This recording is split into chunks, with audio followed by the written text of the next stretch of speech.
இப்போ விஜய் அவர்கள் நின்னு பேசிக்கிட்டு இருக்கும்பொழுதே இந்த பக்கம் மயங்கி விழ ஆரம்பிச்சுட்டாங்க. ஆனா இப்போ சோசியல் மீடியால சொல்றது அவர் போன பிறகு தான் எல்லாம் நடந்திருக்கு. இல்ல அதெல்லாம் போய் அதெல்லாம் இப்ப வந்து மெய்ப்பிச்சாச்சு. நீங்க வந்து என்னன்னா, அவரு பேசிட்டு இருக்கும்போதே சம்பவம் நடந்திருக்கு. அதுதான் நான் மீண்டும் மீண்டும் சொல்றேன். இவங்க இன்னும் ரசிகர் மன்றமாவே இருக்கிறாங்க. அது மாறணும். ஒரு தலைவன் என்றவன் he should not enjoy the madness of the people alone. மக்களுடைய மூடத்தனத்தை மட்டும் ஒருத்தன் வந்து அவன் வந்து என்ஜாய் பண்ணுவான். அந்த கும்பல்ல தன்னை வந்து பெருசா நினைக்கிற என்ஜாய் பண்ணுவான்னா, அதுக்கு பேர் கிராண்டியோஸ் நார்சிசம். அது ஒரு மனநோய். இந்த கும்பலா இருக்கணும், என்ன ஆமா. அட்மையர் பண்ணிட்டே இருக்கணும் அட்மையர் ஒருத்தவங்க. பண்ணிட்டே இருக்கணும். லைட் ஆஃப் பண்ணி போட்டு போட்டு காட்டுறது. அவன ஒரு வைபுக்கு ஆக்குறது. அதெல்லாம் பண்ணக்கூடாது. இது அரசியல் கட்சி.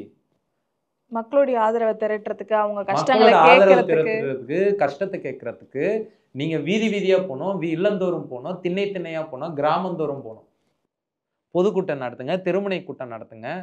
சரிங்களா? இப்ப இவரு புதுசா வந்திருக்காருன்னும்போது, இவர பார்க்குற வந்து நெறைய பேர் ஓட்டஸே இல்லங்க செத்தவங்கள்ல. 4 வயசு, 2 வயசு அந்த குழந்தைங்கள கூட்டு போனதே பெரும் குற்றம்.